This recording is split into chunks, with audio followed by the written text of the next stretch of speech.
let me know. Okay, and we are live. Okay, so I'd like to introduce everyone to Shea Swauger. Yep. Yes, okay, who is head of research at the Auraria Library in Colorado. And so he's going to be talking to us about a bunch of things today, but a lot about academic publishing and digital inclusion and yeah, just general information and ideas in the open science sphere. So I'll turn it over to you, Shea, and I'm going to just mute our microphone just to avoid any feedback. Awesome. Hi, everyone. So this is going to be some of me talking, but I actually really want to hear from you. So what she said I'm going to be talking about is very much what I'm going to be talking about, but I'm coming at it a little sideways. So bear with me, and I'm actually going to have everyone talk about their feelings at some point, which is not something that we typically do in these situations. However, it can be really, really helpful to understand some of the concepts around open research and reproducible research. So first frame I want to make for this conversation is that we're dealing with systems of publication, systems of research, systems of science, which always involve people. And if we neglect to understand how people operate and why people operate the way we do and why we behave the way we do, we will fail at whatever endeavor we're trying to accomplish. And the technology is usually the easy part. I mean, sometimes there can be hard things in technology that actually require a lot of investment or scale or complexity. But people, in my experience, are always the most complex and usually intractable element of any system that I'm trying to work in. And the same goes for open and reproducible scholarship, that people are complex, and this is why we have to talk about our feelings. Because when we don't, some of the things in the system don't make a lot of sense to me. But when I bring in emotions and motivations around why we operate the way we do as human beings, things start to click for me, and that's why I wanted to prompt you with a couple questions. So I sent, I think, like a lot of questions to you a little bit earlier. Did everyone receive those questions? Okay, so I'm going to go first, and then I'm going to invite anyone who wants to share their experiences and feelings. No one has to. It's going to be super awkward if no one says anything. So I'll wait you out. But so the first question, just to re-identify, is identify from your own experience a time when you were excluded from participating in a system.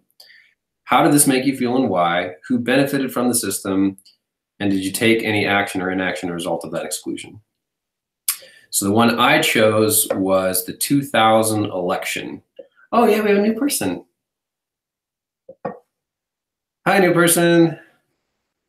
Hi, I'm Shea. I'm from Colorado. We're talking about things and people and feelings. So get ready.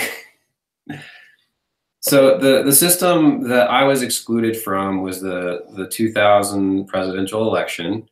I was 15 at the time, so everyone can do the math real quick and calculate how old I am. But I remember really wanting to participate and vote.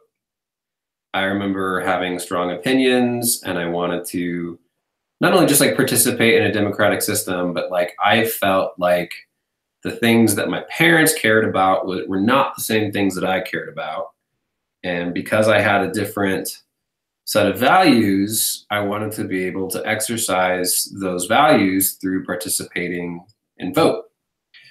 And it really pissed me off that they didn't vote. Like they were so bored by that ability to vote that it was just too much effort. And so I remember feeling angry. I remember feeling excluded and kind of powerless and frustrated, and also unseen. The things that I cared about and wanted to prop up in society through a vote was not valued because of my age, and I was excluded from that system. So I remember once my parents told me they weren't going to vote, I remember promising myself I will vote every freaking opportunity I get. And so like that's something that's changed my behavior of that experience and those feelings moving forward. And so just based on my identities, like I'm not typically excluded from almost anything. So like I'm white, I'm male, I'm heterosexual, I'm cisgendered, I'm educated, I'm middle class now. I come from a working class background. Like neither of my parents graduated college. We grew up poor. But that's not how I am now. Like I've got a good job. And so like all of those identities, they don't guarantee that I'm going to be included in everything, but they definitely help. And so when I was thinking about exclusion, it took me a while to find one that in which I was, and that I remember feeling legitimately excluded from. So flipping that on its head, identify a system in which you are included by. Oh, sorry, the people that benefited from that system are anyone that is older than 18. So namely my parents and established power structures and how voting and democracy works. But the in group for which I was included, this is actually a pretty recent example. This actually happened maybe a month ago. So in my library, there's this award that we give every year to faculty members who do research or who do like librarianship. Like you have to, you're an awesome librarian, here you go. And then service. So when most academic jobs have a service component in which you serve in committees. And if you do a lot of service, you can get an award. So every year we get 3 awards that go to faculty members, but only about half of our library is faculty. And so we've got, classified staff positions and university staff positions that are not eligible. And I've been on the faculty for probably 2.5 years at this point, and it never even dawned on me that we had these exclusionary award systems until a colleague and friend of mine came up and said, hey, we don't have a way to recognize everyone that works here in an equal way, and that sucks. And I was like, whoa, you're right. We need to deal with that. And so like we're meeting on Thursday to discuss the creation of a library-wide award system. But when he told me that, I remember feeling a combination of shame and guilt. And that like I hadn't seen it beforehand, that it took someone calling me out on it. And if I'm honest, it was just a twinge of, but we've kind of earned this, like we're faculty, like we do a lot of stuff. And like there's just a little bit of ego in there for me. And it's an ugly feeling that I actually don't like talking about with strangers. So I hope I don't actually meet any of you later. I think you're laughing, your mouths are moving, but I can't hear. Okay. Yay, all right. But the people that benefited primarily was me. Like I'm a faculty member that's eligible, and the other 24 other faculty members, we all benefit from a system in which the pool is smaller. We all have higher chances of getting that award. And so there wasn't a lot of incentive for us to think of a recognition system that included everybody. And so we'll meet Thursday, we'll discuss it. I'm really hopeful that we can get something in place that will be inclusive. But the whole framing of why I'm asking these 2 questions and why I'd like to open up the floor a little bit is we need to think about how we participate in in-group and out-group dynamics socially. And then I want to bring this into how that functions academically and in publishing and in research. But would anyone feel comfortable sharing a time in which they were a member of an in-group or an out-group? You don't have to do both if you don't want to, but just one time that you felt excluded or one time that you felt included. Okay, we are unmuted. So anyone? Personally, I think the first thing that comes to mind with being included was when I was an undergraduate, and I got to have equal say in this PhD student's 3-minute dissertation competition. And so it was me and the PI kind of chiming in together and giving him feedback, which at the time felt like a lot. I was kind of on the equal playing ground as her. And yeah, so it meant a lot to me at the time. That's awesome, man. I have an example of inclusion. When last year, when we were looking for a new faculty member, a hydrogeologist, they brought in their 4 top candidates to give colloquium talks, and then afterwards we meet with them, talk with them, discuss research and all of that, and then we were encouraged to send our feedback to either the department chair or the grad coordinator to showcase which one we thought would fit best with the department. So that was definitely, it felt good to be able to provide that feedback. Why did I'm sorry. Why did it feel good? It felt like we had a say, they were looking out for the best interests of their students and their researchers, and not just what would give the department an edge, or who would click best with just the faculty. It's a matter of department unity. Thank you. Sorry, man, I didn't mean to interrupt you. I was just going to say the same thing occurred in the biology department last year, and what I gathered, most of the students liked Christy a whole lot more than the others. And I think we had a pretty big say in that, and that makes sense because the people who are going to benefit the most from new staff hire are students. Mm-hmm. Now anyone with an exclusion? Yeah. I'm a happy one.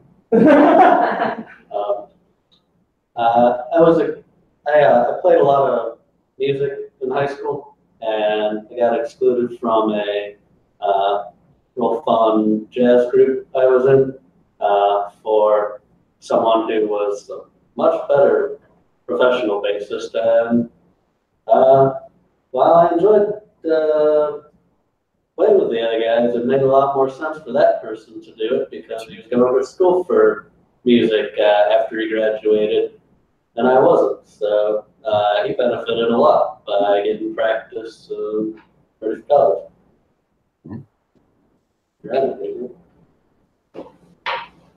So I've got a little exclusion story. And so I have to admit that I did not think about exclusion an awful lot until I became an immigrant.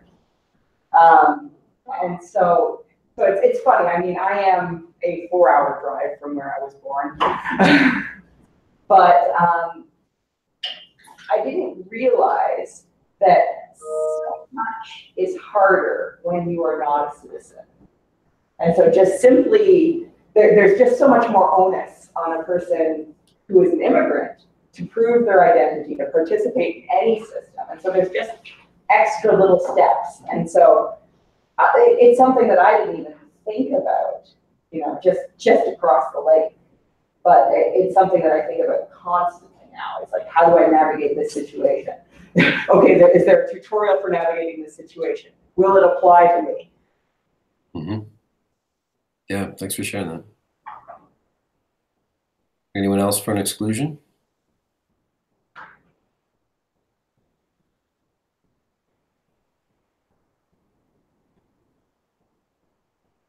You guys look deep in thought. Yeah. It's hard to think of that. Mm-hmm.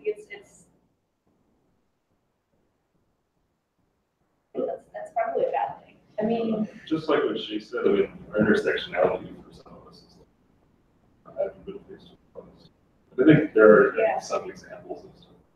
It's not something that I run into a lot.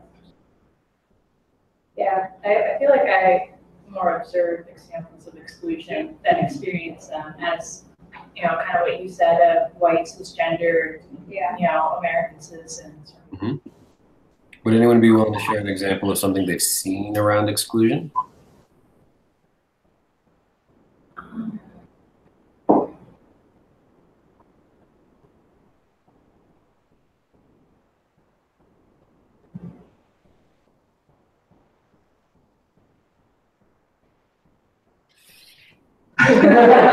I'm just trying to remember all of the details. There's a Scientista group on campus, and I remember there was some hubbub surrounding a guy who wanted to join and participate. Because it's scientista, female scientist. I can't really remember the exact details. Just they didn't really feel comfortable letting a guy join. But at the same time, it's like it should be equal. Yeah.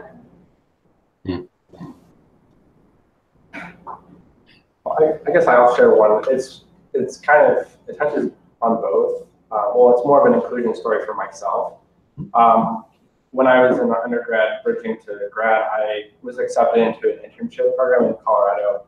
And the sole purpose was really to increase the diversity of the sciences. So the metrics to get in to the internship were primarily focusing on minorities, mainly the minorities, racial minorities, and then kind of a subgroups to that was, you know, whether or not you were, you know, you grew up in a poverty kind of stricken area, or if you're part of like the LGBTQ communities. And so I made it in based on poverty and LGBTQ. So I was excited to get in. I was excited to be included, but on the other hand, I felt kind of like an imposter because I didn't meet the first tier. I wasn't necessarily racially diverse. I was a white male.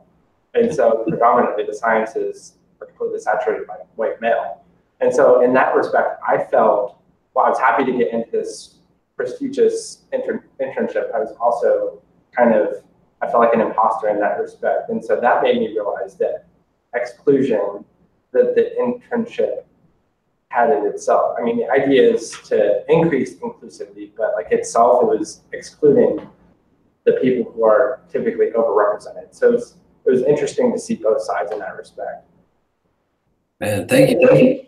That's pretty amazing. I'm getting some feedback. Sorry. Do you need me to mute? So yeah, sorry, yeah, I'm done with your conversation. No, so first of all, thank you everyone for sharing that.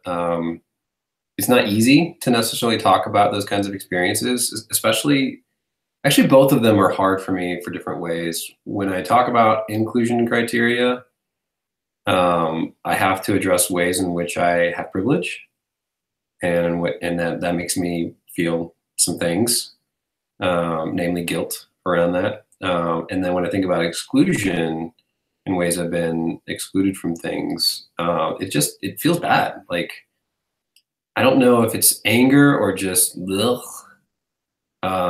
or if I witness that in other people's lives, it can definitely make me more angry.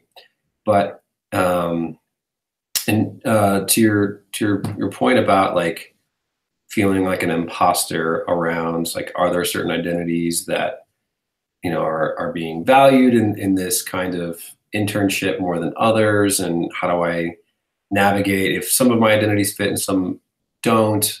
We're getting into intersectionality, and the idea that our identities are not hierarchical. There are not foundational identities and then less important or less foundational identities that don't impact each other as much, as that all of our identities intersect and influence each other. So my maleness is not entirely separate from my whiteness, is not entirely separate from my age, and that they intersect.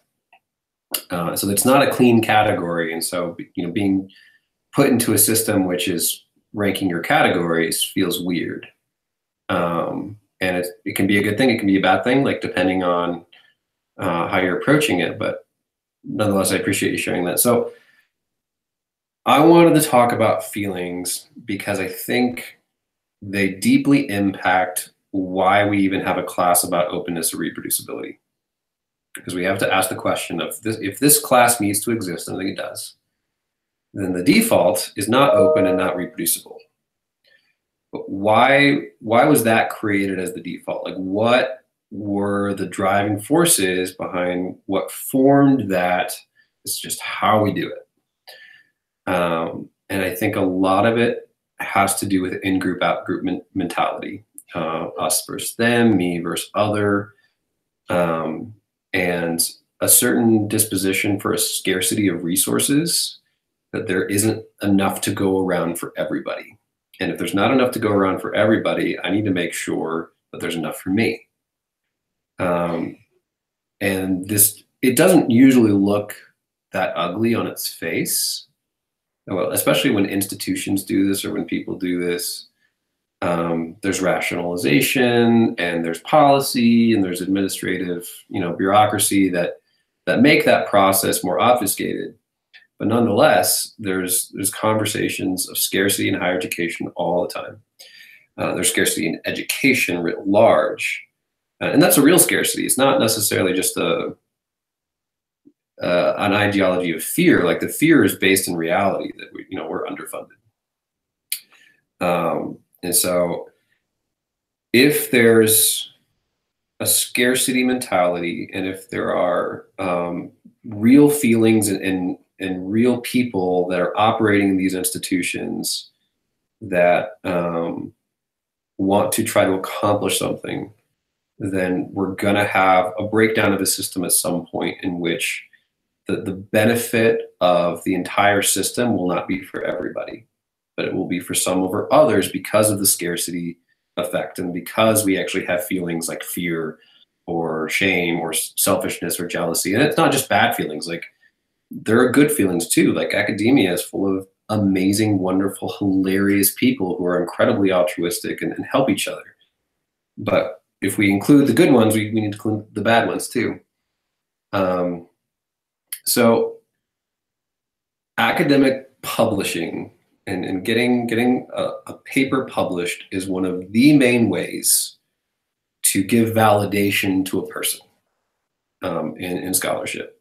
If the community wants to say, good job, so-and-so, peer-reviewed publication is like how we've thought that's a good way to do that. It's somewhat bizarre when you think about like that's a way to say we're validating somebody. It's not just validation. It's actually about dissemination of information and knowledge, and hopefully changing practice. And but it is a validation of that person's work, and by extension of that person. Now, who had access to the resources in order to actually engage in scholarship historically? I think it was first if you were rich, if you were white, if you were male, and if you actually had like some sort of aristocratic or class access. And that's slowly changing. It's better than it used to be, but it's not gone.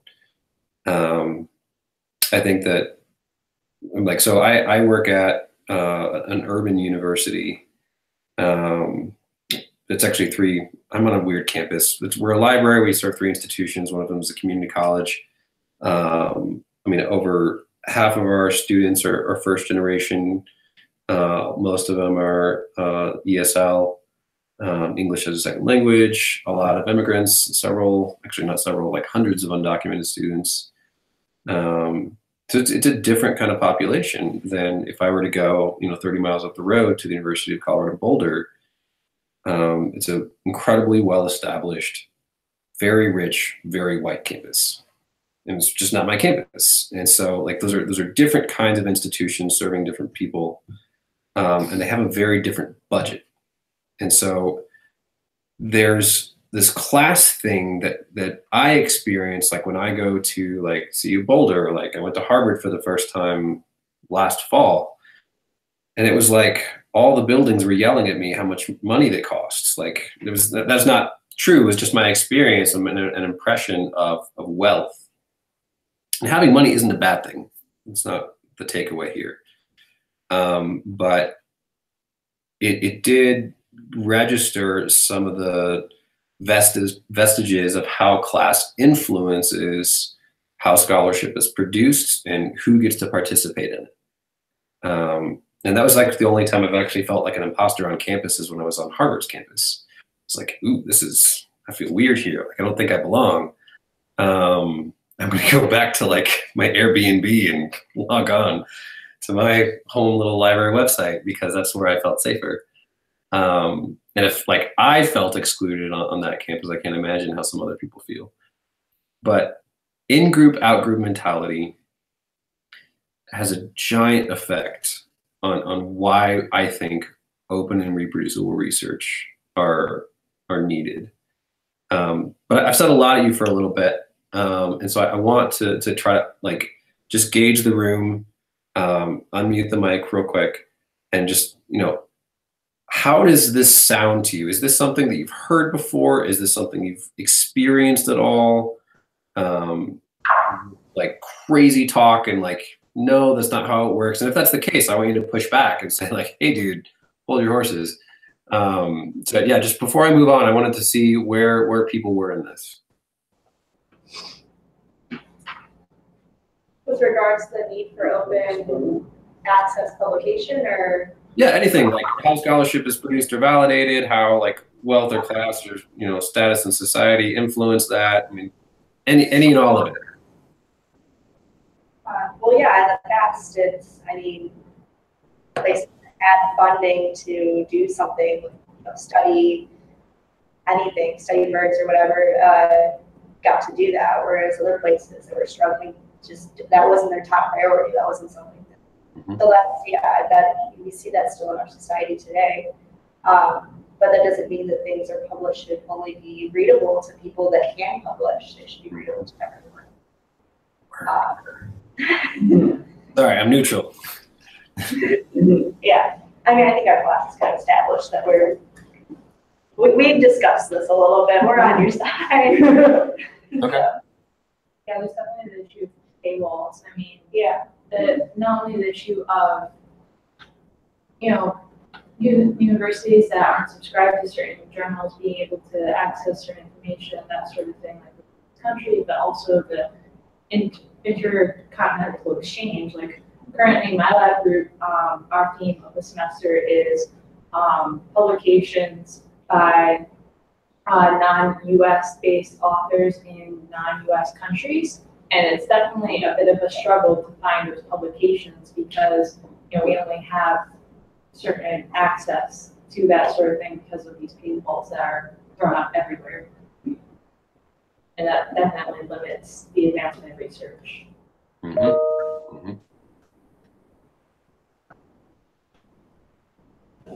Aside from paywalls, it still seems to me like there's a big socioeconomic block preventing people from not just having access to science, but participating in science. And it's frustrating. A thing that we've been saying, and we've said once or twice in our lab group, is we have to remind ourselves that just because they didn't have access to the same equipment as we do, you know, we have all this startup money and grants and stuff, and we can get all sorts of fancy equipment to do our science. You know, somebody in Mexico might not have that same access to equipment and funds. Doesn't mean their science isn't as good. We shouldn't build on it. You know? I feel like if anything, it makes you more creative and it's even better because of that. And like you're forced to be innovative. You're limited with resources. And duct tape. I made so much equipment with duct tape and plumbing tubes during my PhD. So I also sent a link to a blog by April Hathcock. If you didn't have a chance to read it, that's okay, but I would recommend reading it. So she's a badass, first of all. It's a technical industry term. But she's a lawyer and a librarian, and she has a blog that's just incredible. And it's called Opening Up the Margins. And there's this, she calls it this script of open, which I'd say is largely fair, is that some of the rhetoric and arguments around why open is good is that people who are not from, like, say, the US will have access to the scholarship that we're producing. But she critiques that as like this paternalistic saviorism of we're gonna help them out. Like, they're not doing so great, they don't have a lot of money, they're probably not doing a lot of research. So we'll open up our research and invite them in. And she calls out and says, no, that's not the way we need to think about it. And so she says she's flipping the script of, if we support open research, we're going to be able to invite people into research to improve ours, which is something that I really like. And so this is played out in a couple of other industries. I remember seeing a publication that documented the movie industry. And there was this belief in the movie industry that films that had any kind of diversity, and I'll use air quotes because the definition of diversity was still pretty limited at that point. Like if we had a primarily like minority cast or like directors or producers, it just wouldn't sell. Like it just, that there wasn't a market appetite for films that didn't have like a white dude as the protagonist. And so when these films started to allow and encourage like minority directors, producers, actors, actresses in, and they started doing really well, it kind of blew up that narrative. And so I think like the #1 movie right now is Black Panther, and the #2 is Wrinkle in Time, I think. And it's like the first time that we've had like over $100 million gross box office income from films that were directed by Black people that primarily cast either Black or brown people as the main roles. And so like the narrative of diversity won't sell is debunked. It doesn't play out. And I think there's a narrative in academia that if we actually included everyone's voices, it wouldn't be as good. That the people that are already producing the research have been doing it for hundreds of years. We're doing just fine, thank you. We'll let you read our stuff and you'll benefit from that. But we don't actually want you to be central in the conversation or to displace us in the conversation. But I strongly believe that if everyone who wanted to do research was equally supported, equally funded in the world, that we would see the center of research move outside of the US or outside of Europe to other places in the world, and it would significantly improve. And we'd be asking very different questions, and we'd be arriving at different answers because we're changing the perspective and the diversity of the people that are participating in the system. But it requires the people that have the most money and the most voice to relinquish the control. It's like we've got a white knuckle grip of like, we're holding it together, everything's fine. But it benefits the people who already have money, and it benefits people who already have voice for that system. And that's where ego and pride and our feelings get into why the system looks a certain way. And it takes a certain amount of risk and humility and vulnerability to hand the proverbial microphone of research to somebody else, and to try to support other voices, and to try to support other people's research, and to try to cite other voices and other research.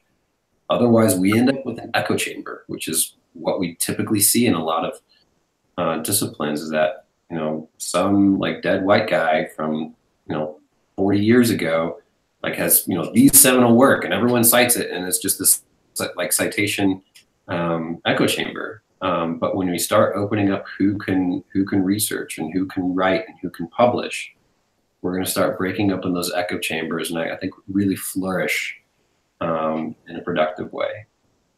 So that's my spiel. Like I don't have a lot more than that. I know we still have some more time, but I would love to be able to like name in specific ways, like. So my institution, I'll go first. So this is a more confessional. I'm inviting more confessions from everybody.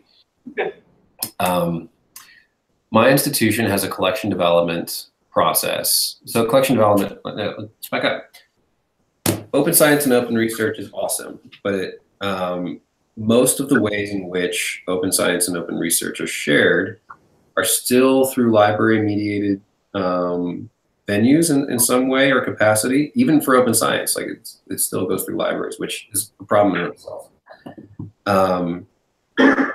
But libraries will have collection development policies that run through vendors who typically buy either US-based or European-based publishers. And so we've been looking at what does our collection represent, or more specifically, who does our collection represent? So when we say that we have authoritative collections of literature, you know, that, wow, we've got a lot of Shakespeare. Shakespeare's not underrepresented in our collection, but there were other voices that were less represented. Like we don't have a lot of African literature. We don't have a lot of Asian literature. And it's because we didn't have collection development librarians who were trained in African American or Asian literature or really sensitive to that fact. We just kind of trusted our vendors. But it took some uncomfortable conversations on our part to name that and to like say, hey, we need to talk about this. We need to be sensitive to that. And maybe we should actually change how we're doing collection development. Maybe we should look at what vendors we're working with in terms of like, do we see any like African publishing houses that are based in Nigeria that, you know, can change who we're selecting from. And we're still in process, and it's messy and it gets complicated. So none of this work is easy. And again, this is because people are involved and not just technology. But even just stepping outside of academia, would anyone be willing to like name something that they've seen or experienced? It doesn't have to happen to yourself, in which you've seen some kind of privilege be bestowed upon a particular group or a person or an institution or a department, where they can be like, I think this is privilege operating in academia.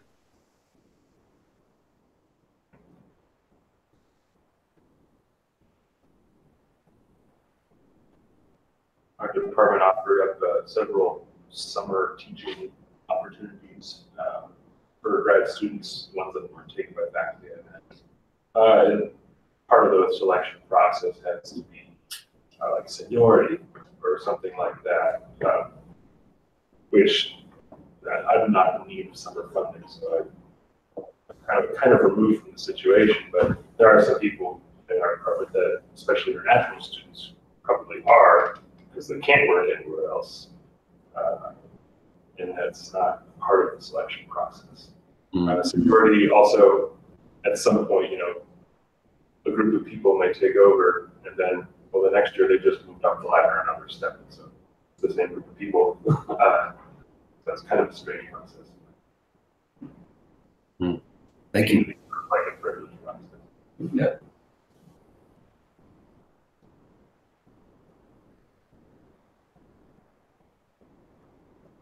There was a massive shift at my undergrad right around the time I was leaving. We got a new president because the previous president had been passed away. That's a whole other story. And when this president rolled up, a lot of what he did was sort of more trying to make the university seem like a more fun place to be, more athletics based, more social based, and that really did seem to cut into funding opportunities that various departments needed, because with the president being let go, 14 faculty members also had to be let go because the university was suffering funding because of the whole monetary situation. And so I graduated from there 2 years ago, and my department has still been hurting for a new faculty member, because we've been applying for that funding for years, and we still keep getting like almost approved and then paused, almost approved and then paused. And because we're a small department, it definitely, we fall to the wayside in comparison to larger departments, Intel, athletics, that sort of thing. It's frustrating. Thank you.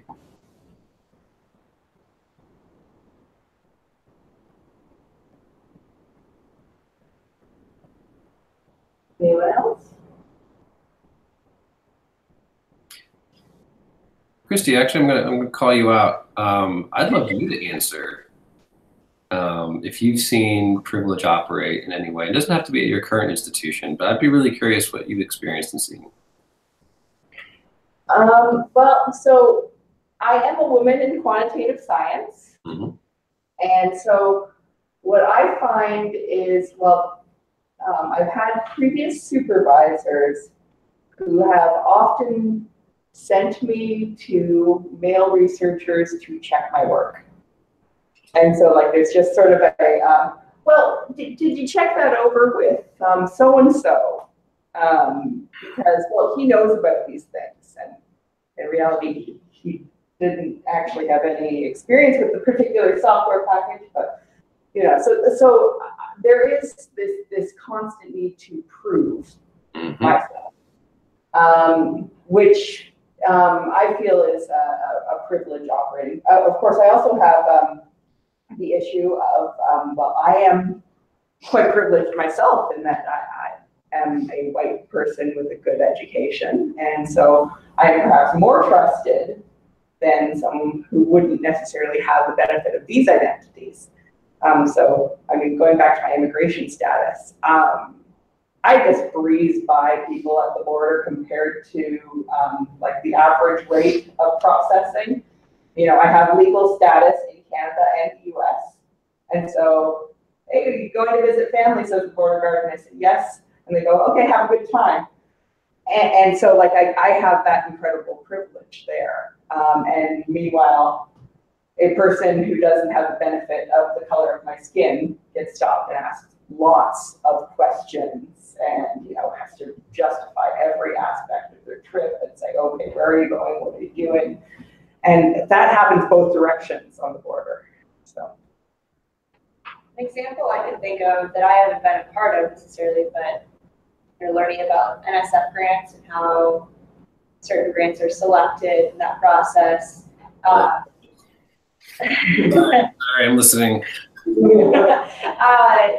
It was, we were discussing it, you know, like something that stands out is if you're a very prominent scientist in the field, you have published a ton, and, you know, like they're not as strict, like, or as, you know, like you're more likely to get funding than anyone else if you're like amongst younger scientists or people that are less well known, just because of your name, just because you publish things. They don't scrutinize your proposal nearly as much. They just trust that it'll be fine. We'll give you money. You'll do great things. And I feel like that's definitely an example of that. Yeah. That happens with peer review too. People are more likely to give the benefit of the doubt to someone coming from a fancy institution versus a not so fancy institution. Yep. Now, reputation plays in, funding plays into. Wanted to step back to the athletics department comment. That's a really common move for struggling schools, is to focus more on athletics. It's not entirely all bad. Like, there's a lot of research that shows that cohesive communities that have social events together tend to have higher retention of student bodies. And it can also draw more students to the school. But it is, when you come down to it, money. Like, students equals tuition. Tuition is the lifeblood of any institution. So if you have a struggling school and you need to influx cash, you typically ramp up your athletics, and you have more people come into your school, and you have people stay in your school, because athletics has this effect sometimes on communities, not always. I'm not super surprised that your department, who's really important, is not getting the funding they need, and it's being diverted to athletics. It's not because the department's not important, it's because that department doesn't produce a lot of money. If your department was flush with a lot of cash, then I'm sure it'd be doing fine, but it's a pretty common story. To the NSF example, first of all, I really appreciate that. I was talking with a guy who does a lot of NSF reviews. He's been on like 1,000 committees, and he's got like 1 million NSF grants. It's ridiculous. And I said, you know, what would actually make that process better? Like, what would make it fair? Because he described exactly what you're saying, that, you know, a proposal will be handed around. And, oh, this is so-and-so. Yeah, no problem. And then it's, you know, it's like, I don't really know who you are, and I can't really pronounce your last name. And I was like, whoa, really that blatant? He's like, yeah, someone stumbled over their name, and just from that point on, like, it sounded a little too foreign. It's like, this is the National Science Foundation. This is incredible that this is happening. And he's like, no, it's not that incredible. And this is not just NSF, by the way. I think this is how a lot of committees work. But I said, would a blind review help? In the same way that when you submit a publication, your name is not supposed to be attached to it unless it's going to be like an open, you know, peer review system. And he said, well, maybe, but honestly, that is so ingrained in the criteria of how they assess your ability to carry out a grant that not knowing your identity would like throw a wrench in the cogs of how these approvals go through, which just made me more concerned, not less.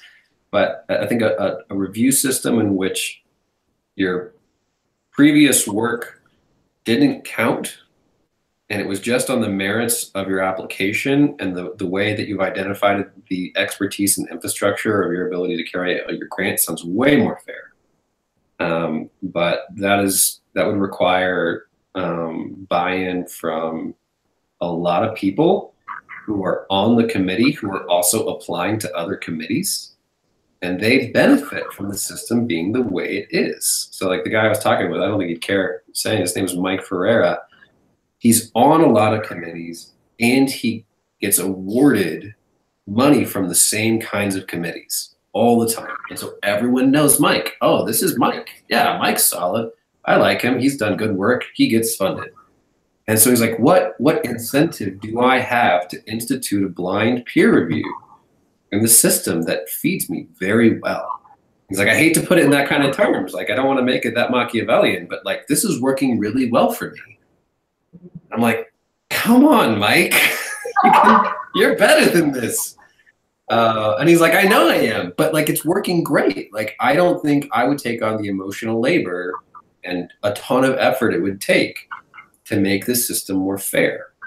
And I love Mike. Like, Mike is a friend of mine. He's not a bad dude, but he's not incentivized to change a system that privileges him. And so the same that works for grant money is the same that works for research, is the same that works for politics. Like, these systems function in a similar way because we're all people running them, all of them. And we all have feelings, and we have motivations, and we have behaviors that work against sometimes the good that we're trying to build out of it. And so I just wanted to talk about people and feelings and problematize some of why the world looks the way it looks around open research and publishing. So I don't think there's anything else, unless you guys had questions or wanted to dig into something else.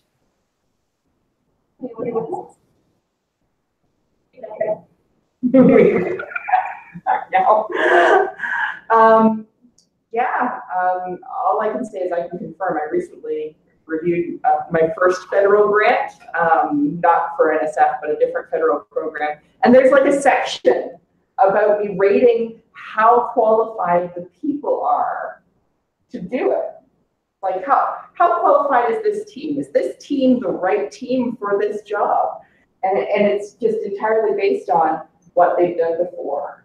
And it's this perfect way for bias to creep in. It is, and it was like a section that I had to fill out in the grant review report. So, Yeah, it wasn't optional. no. Well, thank you so much, Shea. This has been great. You all are awesome. Yeah. So yeah, if you want to teach the course, the materials are there too. I'm not qualified to do what you do. Oh, I think you are. You're sweet. Thank you. All right. So thanks so much, Shea, and we'll be chatting soon. Yeah, take care. And let me stop the broadcast.